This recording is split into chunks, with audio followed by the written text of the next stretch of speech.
tous ensemble pour 45 minutes de débrief de l'actualité de la semaine. Une semaine marquée par l'inauguration du laboratoire de l'ITEA à Kalamba, dans le Sud Kivu. Un événement qui a drainé plusieurs personnalités, notamment le président de la République, Félix-Antoine Tshisekedi, le président de la Banque africaine de développement et l'ancien président nigérien Olusegun Obasanjo. Après le Sud Kivu, le chef de l'État s'est rendu à Béni jeudi. Il a tenu un meeting. Il a réaffirmé sa détermination à en finir avec les ADF et réinstaurer la paix dans cette partie du pays. Le Congolais de la semaine, c'est Fridolin Ambongo Besungu, créé cardinal par le pape François.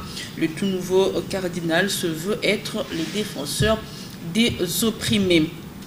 Avec moi sur ce plateau pour commenter l'actualité de la semaine, Georges Fundi du mouvement citoyen La Lucha, bonjour. Bonjour madame. Glody Zima du parti politique SID, bonjour. Bonjour madame. Steve Kilula, vous êtes libre penseur, bienvenue à vous. Merci. On pourrait être rejoint par Jacob Guéné dans les minutes qui suivent. Voilà, mais bien avant, nous avons appris avec consternation la disparition de l'avion militaire de Béni vers Kinshasa. Selon le communiqué officiel de l'autorité de l'aviation civile, l'avion avait à son bord 8 personnes. Selon les dernières nouvelles, l'Antonov en feu a été localisé en pleine forêt équatoriale à Punya. Il n'y a aucun survivant. Paix aux familles éplorées et pensées pieuses en mémoire des victimes. Je vous en parlais au début, le laboratoire agricole de Kalambo a été inauguré en début de semaine pour le président Félix-Antoine Tshisekedi. Ce laboratoire agricole vise à assurer la sécurité alimentaire. Georges Fundi, c'est vrai que la République démocratique du Congo a toutes les potentialités pour être un grenier agricole, même pour le continent, mais le pays a du mal à jouer pleinement ses rôles. Qu'est-ce qui n'a toujours pas marché ? Merci madame pour la question de savoir qu'est-ce qui n'a toujours pas marché pour que le Congo soit ce que nous attendons tous et ce que nous voulons tous des greniers agricoles de la région Afrique. Mais avant de répondre à cette question, je voudrais m'incliner devant la mémoire de ces compatriotes qui sont fauchés par ces crashs d'avion de Béni à Kinshasa par Punya. Je voudrais exprimer mes sincères condoléances à ces familles-là et aussi un message de soutien au président de la République qui a perdu quelques-uns de ses proches collaborateurs. Je voudrais dire, la nation vous sera toujours reconnaissante, vous qui avez donné de votre vie pour pouvoir servir la République. Je reviens sur la question de laboratoire. Je pense à un moment de l'histoire de notre pays, nous avons plus tourné, nous nous sommes plus focalisés sur le secteur minier et les dirigeants de la République, les gouvernants, ont eu à abandonner le secteur agricole. Mais ce qui est un peu encourageant, c'est que depuis un certain moment, nous avons compris que notre économie était plus centrée sur le secteur minier et qu'il fallait la diversifier. Un des moyens efficaces de la diversification du secteur économique de notre pays, c'est notamment l'agriculture. Avec ces laboratoires qui viennent d'être inaugurés à Kalambo, c'est un message fort que les dirigeants sont en train de lancer à l'endroit de la population et du monde entier pour comprendre qu'au-delà du scandale géologique qu'est notre pays, notre sol aussi, c'est un grand scandale parce qu'il a la capacité de nourrir plus de 2 milliards de la population du monde entier. Mais cela, je voudrais dire, le laboratoire, il est important et d'ailleurs, il faut le noter, que ce laboratoire, c'est un laboratoire, entre guillemets, je peux parler de privé. C'est un laboratoire de l'ITEA, qui est une institution internationale, mais plus une institution agricole du Nigeria, qui est sponsorisée notamment par le président Olusegun Obasanjo. Je voudrais par là interpeller nos dirigeants à pouvoir focaliser l'intention sur ce qui a existé déjà dans notre pays. Là, je parlerai de l'INERA Yangambi, on a l'INERA au niveau de Bengamisa, on a l'INRA au Bas-Congo, au Kasaï. Nous avons aussi la première, ou bien même la prestigieuse institution agronomique de l'Afrique de l'époque, qui est l'IFA.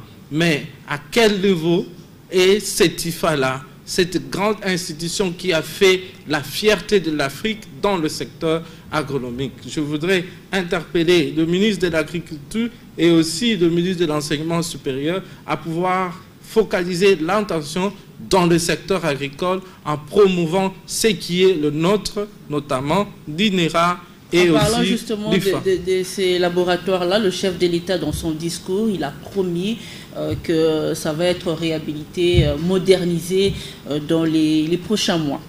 Voilà. Steve Kilula, on sent toujours qu'il y a un fossé entre les discours et les actions. Tout le monde est d'avis que la RDC est un pays à vocation agricole, mais ça tarde toujours à décoller. Pourquoi? Merci beaucoup pour la parole, Madame Litouta. Je tenais d'abord à exprimer aussi mes sincères condoléances aux familles de nos compatriotes qui ont laissé leur vie sur ces crashs qui est survenu hier soir. Je pense que la nation sera toujours reconnaissante face à nos compatriotes qui ont laissé leur vie. Et pour revenir à la question, effectivement, il y a vraiment fossé entre les actions et les discours que nous faisons depuis 1960. Et nous disons toujours que la RDC est un grenier agricole. Mais 80% des terres arables. Exactement. Mais jusque-là, on n'a pas vraiment assez osé. Des tristes mémoires, nous parlons du projet, par exemple, du Boukan Alonso, qui a donné de l'espoir aux Congolais, mais en fin de compte, nous avons vu que c'était qu'un éléphant blanc. Donc moi je pense que nous devons arrêter avec les discours et je pense sur le leadership du Obasanjo qui a brillé aussi lors de son mandat avec une production de plus de 30 millions de tonnes de manioc et avec son témoignage lors de la cérémonie qui dit qu'après son pouvoir et la production a été réduite de la moitié. Donc moi je pense que nous avons un très bon parrain qui est Obasanjo et l'accompagnement aussi de la BAD. Et je pense que ces stations de l'ITA, vu que c'est entre les mains de privés comme l'a dit mon cher ami de la Loucha, nous espérons qu'il y aura vraiment il y aura des retombées de ces stations au niveau de la vie locale parce qu'il y a aussi nos entités qu'il faut accompagner. Nous avons un sérieux problème au Katanga, au Kasaï, tout le monde s'est plaint, on importe presque quasiment tout. Et moi je pense que si aujourd'hui on activait aussi ces volets agricoles, nous aurons épargné plus de 50 millions que nous dépensons pour exporter les denrées alimentaires, ce qui est vraiment inexplicable pour un pays comme le nôtre avec plus de millions de terres arables. Donc moi je pense que c'est un bon message. Pour essayer un peu aussi de laisser un peu cette idée d'aller toujours puiser aux ressources minières et consorts. Et je pense qu'il est grand temps d'extravertir, enfin, comment je voudrais dire, diversifier notre économie. Et le secteur agricole, c'est vraiment un point très important pour la population congolaise. Voilà, en parlant justement de l'Olusegun Obasanjo, on rappelle que ce laboratoire agricole de Kalambo a été baptisé au nom de l'ancien président nigérien, tout simplement parce qu'il s'est fortement engagé dans la promotion de l'agriculture. Alors, Glody Zima, ces laboratoires vont permettre d'améliorer les semences agricoles et intensifier l'agriculture en République démocratique du Congo. C'est tout un pari, ça. Je voudrais d'abord présenter mes sincères condoléances aux différentes familles de nos très chers compatriotes qui ont perdu leur vie suite au crash de l'aéronef qui s'est rendu à Kinshasa. S'agissant de votre préoccupation, je voudrais vous dire, ou je voudrais vous préciser sur ces plateaux que le laboratoire de transformation agricole fait partie ou relève du secteur agricole. Le secteur agricole, je dirais, à nos jours, constitue l'un des secteurs piliers qui pourrait, n'est-ce pas, contribuer à l'émergence socio-économique du pays. Eh bien, en tant que Congolais, j'aime bien mon pays, j'apprécie n'est-ce pas, l'initiative, puisque le pays traverse une crise, une extrême crise économique. Alors, un tel laboratoire pourrait, je dirais, déjà atténuer ou aider la population congolaise qui, je dirais, généralement vit en insécurité alimentaire, parce qu'il y a 13 millions de la population congolaise vivant encore jusqu'à présent en insécurité alimentaire, dont 5 millions d'enfants sont victimes de la malnutrition aiguë. Vous comprenez? Alors, un tel projet pourrait, n'est-ce pas, aussi permettre les pays à évoluer et à sortir ou à surpasser certaines crises économiques. Je voulais aussi préciser une chose. Vous savez, les pays comme la Chine, après 70 ans, la Chine a eu à parvenir à faire sortir sa population, je dirais 98,8% de la pauvreté, justement parce qu'elle avait boosté, elle avait tiré son attention sur le secteur agricole. Vous comprenez? C'est un secteur tellement stratégique où, je dirais, l'État congolais devrait attirer son attention. Mais le fonctionnement harmonieux, régulier de ces secteurs ou de ces laboratoires, je dirais, suscite ou impliquerait des ressources ou des finances nécessaires. Mais malheureusement, aujourd'hui, avec le fameux, je dirais, budget de 7 milliards, le projet de 7 milliards, je ne sais pas comment on pourrait, n'est-ce pas, accompagner ces laboratoires agricoles. Bon, ça c'est une autre paire de manches. Mais Georges Fungui, il y a un autre défi à relever. C'est une chose de produire, mais ça en est une autre d'évacuer ces produits-là vers des centres commerciaux. Et là, c'est là que se pose le problème de route de dessert agricole.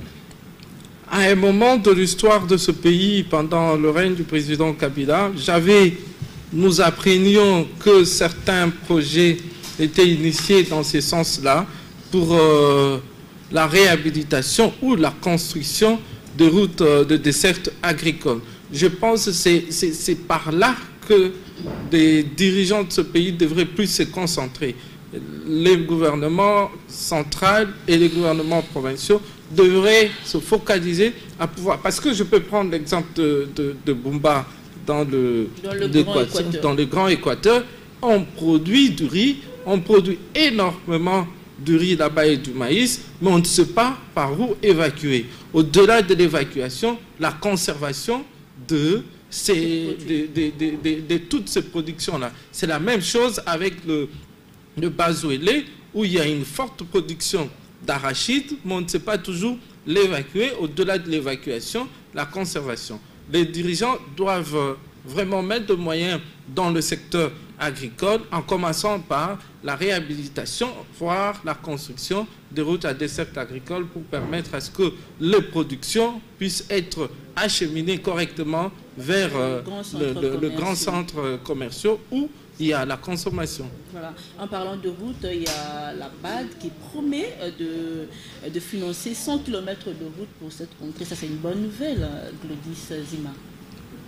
Je viens de le dire tout à l'heure, que le fonctionnement ou la mise en exécution effective de ces laboratoires impliquerait, n'est-ce pas, des finances. Alors moi, je ne présente pas une attitude antipathique contre le financement de la BAD, mais je souhaiterais que le gouvernement congolais soit d'abord capable lui-même de bien pouvoir mobiliser les ressources nécessaires pour accompagner, n'est-ce pas, le fonctionnement de ces laboratoires agricoles. On le saura quand les projets du budget sera déposé à l'Assemblée nationale. On va voir le quota alloué à l'agriculture. Mais avec quel budget? Je viens de le voir tout à l'heure. Malheureusement, vous échappez un peu à ces points de vue, mais je vous dis, le budget de 7 milliards poserait problème avec un tel projet de laboratoire agricole. Vous êtes très pessimiste. Non, pas pessimiste, mais sont réalistes. Steve Kiloula, il n'y a pas que les routes, il n'y a pas que la sécurité alimentaire qui sera résorbée avec l'inauguration de ces laboratoires, mais il y a aussi le chômage qui va trouver quand même une réponse, c'est de l'emploi qu'on va donner aux gens. Et exactement. Je pense que si aujourd'hui nous martelons sur ce secteur agricole, nous créons des emplois indirects et directs. Ça veut dire qu'il y aura des producteurs d'un côté, il y aura des gens qui vont acheminer la production vers un marché, et il y aura certainement les ménages qui viendront s'approvisionner dans ces marchés, et on crée une chaîne de valeur. Donc c'est important aujourd'hui, je pense, qu'il faut doter du pays des infrastructures adéquates pour permettre aujourd'hui à ces producteurs qui est à Massissi, qui est à Bumba, qui est au Tanganyika, à Nyunzu par exemple, aujourd'hui d'avoir un moyen pour savoir où aujourd'hui, si je produis aujourd'hui, où est-ce que je peux vendre. Nous avons vu avec le lac Tanganyika beaucoup de poissons, mais la conservation. Il y a des pêcheurs qui ne savent pas comment les conserver. Et ce qui est déplorable, c'est que nous voyons que les gens misent beaucoup plus de moyens pour importer de poissons. On les place de faire la pêche, activer la pêche au niveau national. Donc, et moderniser même cette pêche-là. Exactement, qui est restée au niveau artisanal. Et je pense que nous devons réfléchir aussi pour cela, pour essayer un peu de rendre industrielle notre pêche, acquérir des bateaux pour faire la pêche comme au temps moderne. Voilà. Après le Sud Kivu, le chef de l'État, Félix-Antoine Tshisekedi, s'est rendu à Beni au Nord Kivu au cours d'un meeting qu'il a tenu jeudi. Félix Tshisekedi annonce que l'armée congolaise va bientôt lancer une dernière offensive contre les ADF pour restaurer la paix dans cette région. Georges Fundi, ces 5 dernières années, les ADF ont massacré des milliers de civils. Et ça, c'est une bonne nouvelle qui va apaiser la population. Oui. Toute question soulevée par le président de la République ou les institutions de la République pour ramener la paix ne peut qu'être approuvée et soutenue par l'ensemble de la population. Donc, pour moi, voir le président de la République s'engager dans le rétablissement de l'autorité de l'État en anéantissant complètement les ADF, pour moi, ce n'est qu'une chose à encourager. Mais simplement, je me dis, le président de la République devrait un peu comprendre que nous ne sommes plus dans la phase de la campagne électorale. Nous ne sommes plus dans la propagande.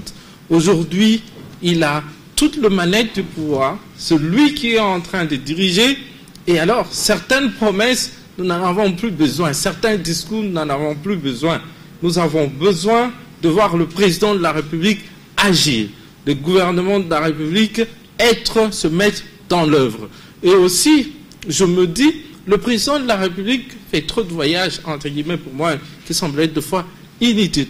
Est-ce que pour aller juste tenir un discours, rassurer la population que non, voilà, nous allons anéantir les ADF, il fallait que le président de la République se déplace de lui-même. C'était une promesse de la campagne qu'il allait revenir. La promesse de la campagne, le président de la République était déjà à Béni depuis qu'il est investi président de la République. Il était déjà à Béni. Le président de la République, il est parti à Béni parler des questions de la sécurité, mais je n'ai pas vu le ministre de la Défense. Or, selon notre Constitution, c'est le gouvernement qui conduit la politique de la nation. Comment, dans le secteur de l'armée, où le président de la République va faire des promesses, qu'il sera là pour assurer les suivis? C'est comme si certains collaborateurs du président de la République sont en train d'embarquer le président de la République dans une question, dans des histoires qui, de fois, ne savent pas. Vous estimez que ces déplacements étaient inutiles? Je ne parle pas de l'inutilité de ce voyage, mais je parle plutôt que ce voyage n'était pas opportun. L'opportunité n'était pas là pour que le président de la République se déplace juste pour aller tenir, entre guillemets, un discours pour assurer la population. Ce moyen-là, le moyen de déplacement du président de la République et de toute son équipe, ces moyens peuvent aider à renforcer notre secteur, le secteur de l'armée. Ça peut aider à mettre en sécurité, en confiance les forces de l'ordre en leur dotant de moyens conséquents. Quand le président de la République se déplace, madame, il faut l'avouer, ça prend beaucoup d'argent à la République. On doit savoir, le président doit savoir privilégier entre la visibilité, la communication et l'efficacité sur terrain. Mais pour la recherche de la paix, comme on l'a dit, la paix n'a pas de prix. J'encourage le président de la République à faire 1 million de voyages pour amener la paix, mais je les décourage à faire de voyages juste pour besoin de la communication. L'entourage du président doit aider le président de la République. Il est déjà élu président de la République et nous savons celui notre président et dont le président a travaillé qu'à être tout le temps en train, entre les avions. Madame, on déplore des morts au crash, alors imaginons que le pire devrait arriver à notre République. Ce n'est pas de chose à encourager, mais nous devons protéger et sécuriser notre président de la République, éviter des déplacements qui peuvent être effectués par certains collaborateurs. On a le ministre de la Défense, on a le Premier ministre et là, on a d'autres personnes qui peuvent faire cela. Ça peut même avoir l'impact sur la santé du président de la République, tout le temps entre le voyage, entre les avions. Merci de vous soucier de la santé du président de la République. C'est mon président de la République. Glody Zima, mais en même temps, ce discours du chef de l'État, c'est un message, c'est un signal fort que le président lance aux groupes armés. Oh, moi, je pense qu'il est temps des actes concrets et non des discours paraphrastiques et hypocristiques.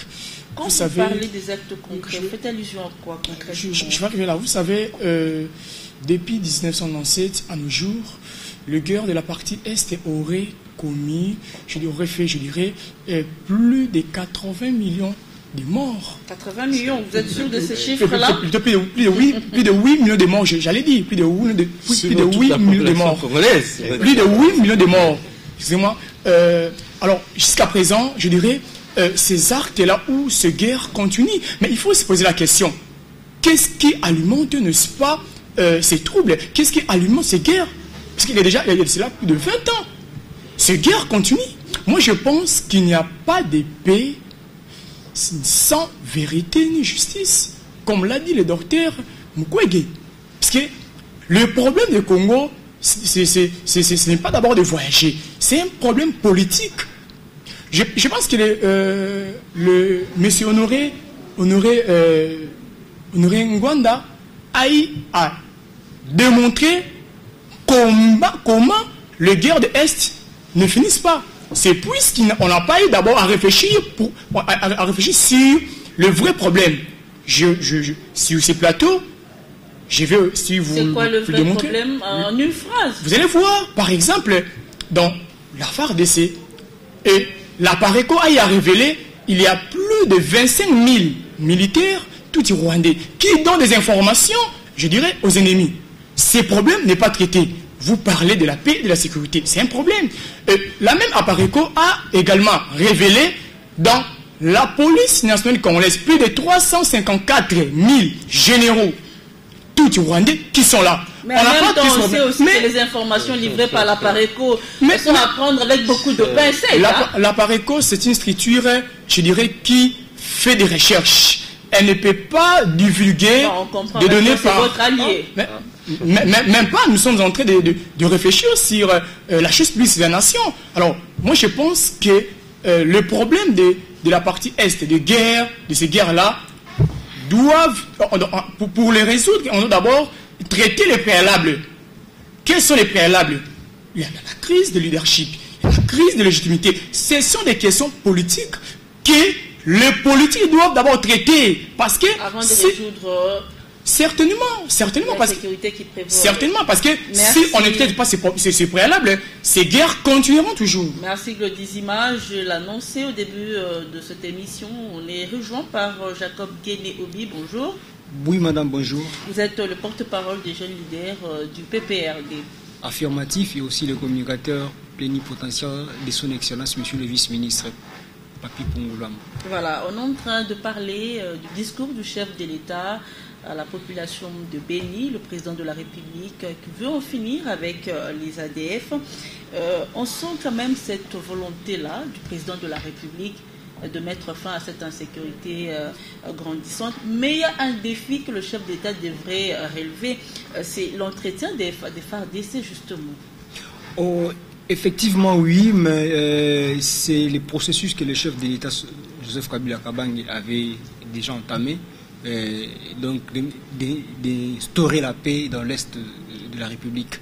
Si aujourd'hui l'actuel chef de l'État est en train de suivre ces pas-là, en tout cas nous sommes tout à fait d'accord avec lui, mais les problèmes restent seulement les problèmes de l'unité et les problèmes de la solidarité.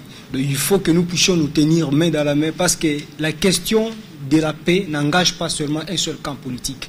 Ceux qui meurent là sont apolitiques des fois, donc ils ne sont pas des politiciens. Alors si nous voulons donner les succès de la paix à une personne, là ça ne va pas. Pourquoi? Parce qu'on doit prendre conscience que la question de la paix touche l'intégrité du territoire national. Et il faut que les citoyens puissent se tenir main dans la main pour soutenir le chef de l'État d'aboutir dans cette démarche-là qu'il est en train de suivre sur les traces laissées par son prédécesseur. Votre co-débatteur Godizima estime qu'il faudrait d'abord s'attaquer aux causes avant de s'attaquer aux effets. Je pense que le chef de l'État était aussi clair lorsqu'il était donc à Rome, au Vatican. Il a dit il y a des choses qu'il critiquait en tant qu'opposant parce qu'il n'était pas au parfum des choses. Donc il n'avait pas vraiment assez d'informations, eux en tant qu'opposants à l'époque, mais aujourd'hui, pendant qu'il est le chef de l'État, il comprend autrement les choses. Alors c'est normal que quand on est hors jeu, on peut voir les erreurs qui sont sur le terrain. Donc la question aussi à se poser, c'est de savoir si j'étais sur le terrain, est-ce que j'allais voir toutes ces erreurs ici que je suis en train de voir. Donc je pense que nous devons faire confiance aux autorités que Dieu a établies, que nous-mêmes, le peuple congolais, nous avons élus, pour qu'ils puissent aboutir. Voilà, dans cette mission, Steve Kilula, on voit bien que les FARDC ont un grand rôle à jouer pour instaurer la paix. Je pense exactement, c'est l'armée nationale. Et je m'inscrirai en faux à ce que notre ami décidé a évoqué, qu'il y a, certes, nous connaissons dans toutes les armées du monde qu'il y a toujours eu des infiltrés exactement, qui livrent des informations. Mais les chiffres avancés, avec comme source Apareco, laissent un peu à désirer. Donc je pense qu'aujourd'hui, nous devons faire confiance à nos soldats armés qui sont au front. Je ne pense pas qu'il y a des pères de famille qui vont se lever un matin pour aller au front, pour laisser leur vie, pour des aventures ou des blagues. Je ne pense pas. Et aujourd'hui, nous avons vu l'engagement du chef de l'État qui est d'ailleurs arrivé à Beni, que j'encourage, contrairement à notre ami de la Lucha. Et aujourd'hui, les militaires ont besoin d'être assurés. Et la personne la mieux placée pour assurer ces personnes, c'est le chef de l'État. Et j'ai aimé les challenges que le chef de l'État a soulevé, qu'il reviendra à Beni quand la paix sera, quand on va traquer complètement les ADF. Et c'est vraiment un challenge. Et je pense qu'il doit aujourd'hui arrêter avec des discours un peu creux, mais se mettre au travail. Vous savez, le parole d'un chef de l'État, c'est comme avoir la certitude que vous allez jeter un truc en l'air et la force de la pesanteur va l'attirer. C'est comme ça que les paroles d'un chef de l'État doivent être. Donc je pense qu'au-delà de son discours, il doit travailler concomitamment avec nos vaillants de la FARDC pour essayer un peu de traquer ces groupes armés qui sèment la terreur dans l'est de la République démocratique du Congo. En parlant justement des FARDC, d'après certaines statistiques, les FARDC occupent la 9e position en Afrique. C'est parmi les armées les mieux structurées du monde. Et donc, on fait confiance aux FARDC. Le tout dernier dossier de ces 45 minutes, le Congolais de la semaine, c'est Fridolin Ambongo Besungu, créé cardinal par le pape François. Le consistoire ayant consacré sa création a eu lieu dimanche dernier. Plusieurs autorités congolaises ont effectué les déplacements pour Rome. Alors, Georges Fungi, le nouveau cardinal, se veut être avant tout les défenseurs des opprimés. Madame, avant de répondre à ça, je voudrais faire une mise au point. Allez-y. D'abord, je suis derrière le FARDC et les commandants suprêmes de FARDC, c'est le président de la République. Je ne saurais pas soutenir le FARDC sans soutenir le président de la République. Ça, c'est de un. De deux, M. Ngbanda a été dirigeant dans ce pays. Il a eu à gérer certains secteurs importants de la sécurité de notre pays.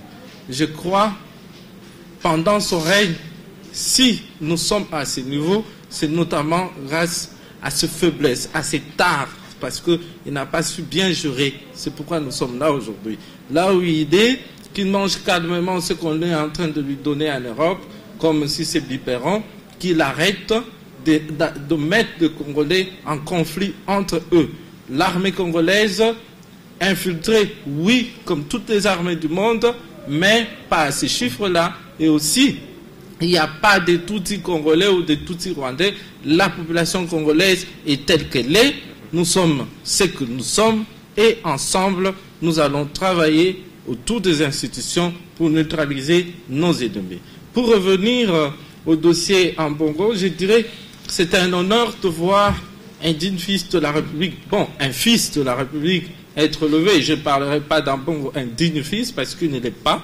Il a toujours été porte-parole d'un parti politique qui se cache derrière l'Église. Il a été l'un des artisans de beaucoup de désordres dans ce pays. Parce qu'il s'est opposé au résultat de l'élection présidentielle. Mais c'est en même temps un Congolais qui a le droit d'émettre un avis. Madame, moi j'aime dire des choses telles qu'elles sont.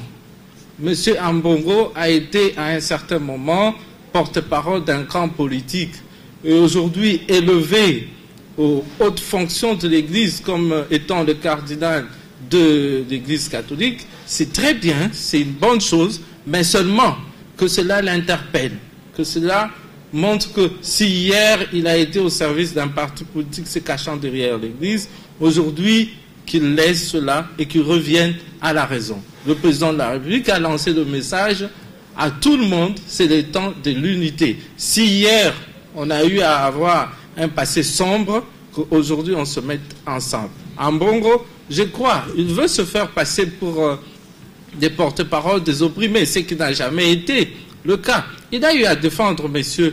Jean-Pierre Bemba, qui est notre compatriote. Mais ne sait-il pas que Bemba avait fait tuer beaucoup de Congolais, là où il est d'ailleurs en train de célébrer, si c'est le 11e, si c'est le nombre d'années, le 21e anniversaire de son parti à Kisangani. À Kisangani, en 2000, l'armée de Jean-Pierre Bemba et celle du RCD avait tué beaucoup de militaires. Quel est le jour où M. Ambongo a eu à condamner ce qui s'est passé à Kisangani? Il ne l'a jamais fait. Mais il est là derrière de politique, parler de discours politiques pour chercher les positionnements de certains de ses frères ou de certains de fils de ceux-là. Vous n'allez pas quand même réduire l'Église à ça. Je ne réduis pas. Je ne parle pas de l'Église catholique. Je parle de M. Ambongo.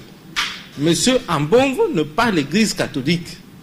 Mais je parle d'Ambongo qui soutient un politique qui veut le faire passer, si c'est président de la République, ou chercher à faire encore des calculs, des combines politiciennes pour le voir dans une transition. Je voudrais appeler monsieur Ambongo à la raison. Aujourd'hui, vous êtes cardinal. Revenez à la raison, monsieur Ambongo. Arrêtez de faire la politique derrière la soutane que vous portez. Merci, Georges Fundi. Jacob Guéné, il faut quand même reconnaître que l'Église catholique joue un rôle important en République démocratique du Congo. On a vu cet événement qui a réuni plusieurs personnalités, même si se sont croisés, sans se rencontrer. On a vu l'Église à l'œuvre en organisant le dialogue du centre interdiocésain. Oui, madame, j'aimerais d'abord recadrer un peu mon ami de la Loucha qui est en face de moi. En fait, vous voyez, aujourd'hui, nous les jeunes leaders, on nous avait traités comme étant ceux qui avaient profané l'Église catholique. C'était une chose qui fausse. Pourquoi? Parce que nous sommes aussi, au sein des jeunes leaders, il y a des chrétiens de l'Église catholique. Mais lorsque le camarade est en train de dire qu'Ambongo, il n'est pas un digne fils du pays, et puis il lui colle donc la couleur d'un parti et tout consort, là, je pense que vous êtes en train de profaner, chers camarades. Il faut un peu de respect pour les hommes de Dieu. Je ne profane pas l'Église, je parle de monsieur Ambongo. Vous, messieurs, hier vous avez soutenu l'Église catholique. Pas moi. Vous avez soutenu l'Église catholique. Donc c'est tout ce qui montre que dans tout ce que vous êtes en train de faire, vous, le mouvement dit citoyen, en tout cas vous êtes trop versatile dans toutes vos démarches. Pourquoi? Parce que vous suivez les intérêts. Vous suivez les intérêts personnels. Alors, raison pour laquelle aujourd'hui vous êtes dans la versatilité. Nous, les jeunes leaders, nous avons du respect pour les hommes de Dieu et nous ne vous permettrons pas de profaner sur les hommes de Dieu pour les traiter comme étant une personne qui n'est pas digne fils du pays. Si il n'était pas digne fils du pays, le président de la République n'allait pas effectuer ces déplacements. Et aussi, une deuxième chose, comment vous pouvez dire que vous parlez d'Ambongo, mais sans pour autant parler de l'Église catholique. Alors qu'il est le représentant de l'Église catholique ici, en République démocratique du Congo. Raison pour laquelle il a été créé cardinal. Donc un peu de respect partagé. Et par rapport au voyage Par rapport au rôle, de l'Église catholique en RDC. L'Église catholique joue un rôle très important. Comme nous avons toujours vu, le président Joseph Kabila Kabange, que moi je rends hommage ici, il a toujours considéré l'Église catholique. L'Église a toujours été au centre de plusieurs discussions importantes ici au sein de notre pays. Donc entre autres les dialogues du centre interdiocésain. Voilà, des choses. Alors l'Église a un apport positif et considérable dans la société congolaise. Aujourd'hui, l'Église a un nombre considérable des écoles. Vous voyez qu'aujourd'hui, l'Église a plusieurs hôpitaux. L'Église intervient dans la vie quotidienne du peuple congolais. Alors, raison pour laquelle je vois que les déplacements des officiels du pays vers Rome étaient vraiment très importants. Et d'ailleurs, c'est pas facile de rassembler tout le monde comme ça. Martin Fayoulou, Félix Tshisekedi, Vital Kamerhe, Jean-Pierre Bemba. Ça, il n'y a que l'Église catholique qui peut le faire. Pas seulement. Je ne dis pas, tout le monde a ses propres convictions. Non, l'Église. Pas seulement l'Église catholique qui peut réunir. Quand vous citez le nom des individus, non. Je ne reviens pas. Qui est Jean-Pierre Bemba, qui est Martin Fayoulou. Alors, ce sont des personnalités quand même au pays. Vous n'allez pas le nier. Si sont des chrétiens catholiques. Jean-Pierre Bemba a été vice-président dans ce pays. Ce n'était pas une activité politique. C'était un consistoire. Une messe, un consistoire, je ne sais pas. Tout le monde était invité, peut-être par ses affinités, ou bien il y avait aussi ceux qui étaient allés comme étant des chrétiens de l'Église catholique. Cette capacité-là de mettre tout le monde ensemble, ça, il faut quand même le reconnaître. Et alors, à qui vous remettez ces mérites? Merci Jacob Guéné. Les questions, c'est moi qui les pose. Steve Kilula, on a vu le chef de l'État qui a préparé à cette cérémonie quand on sait qu'à la publication des résultats des élections présidentielles, l'Église catholique s'était farouchement opposée à ces résultats. Alors ça veut dire que désormais les relations entre l'Église catholique et l'État congolais ne seront plus tumultueuses comme on l'a eu à le vivre. En tout cas, ces dernières années, nous avons vécu un peu il y avait une sorte de bras de fer. Une sorte de bras de fer entre l'Église et l'État. Et moi, je pense que l'image que nous avons vue à Vatican, avec l'élévation du cardinal Ambongo, je pense qu'aujourd'hui, nous devons se regarder en face. Et cette image est réunir l'opposition et la majorité. C'est ce que conteste mon ami JP. Moi, je pense que c'est une bonne image pour le pays, mais ça ne doit pas s'arrêter là. Et l'Église aujourd'hui doit revenir au milieu du village, parce qu'il était au moment, ça il faut le reconnaître, qu'il était au coin d'un village. Et on a vu tout ce qu'on a eu à voir, et c'était pas beau à voir. Aujourd'hui, l'Église doit revenir au milieu, asseoir le politique. Pas aujourd'hui pour discuter, pour placer des gens au niveau de ministères, etc., pour les partager postes, non. Mais aujourd'hui, mettre ensemble tous les Congolais, que ce soit de l'opposition, société civile, majorité, pour discuter des vrais enjeux du pays. Parce qu'on a plusieurs défis, et aujourd'hui, nous devons... Prenons le cas du comité CLC, Comité laïque de coordination. Et aujourd'hui, l'Église aussi doit résoudre ces problèmes. Ils veulent organiser une marche. Ok, mais quel est le but de cette marche? Quel est le combat du CLC? Donc aujourd'hui, nous devons d'abord se fixer des objectifs, et l'Église doit nous aider. Comme autant, l'Église a construit des écoles, l'Église a construit des hôpitaux. Et il n'a pas substitué à l'État, mais il a appuyé l'État. Aujourd'hui aussi, nous voulons voir que l'Église accompagne l'État. Et c'est un peu de taire quelques divergences qu'il y a souvent entre l'opposition et la majorité, qui se disputent souvent presque quasiment de rien.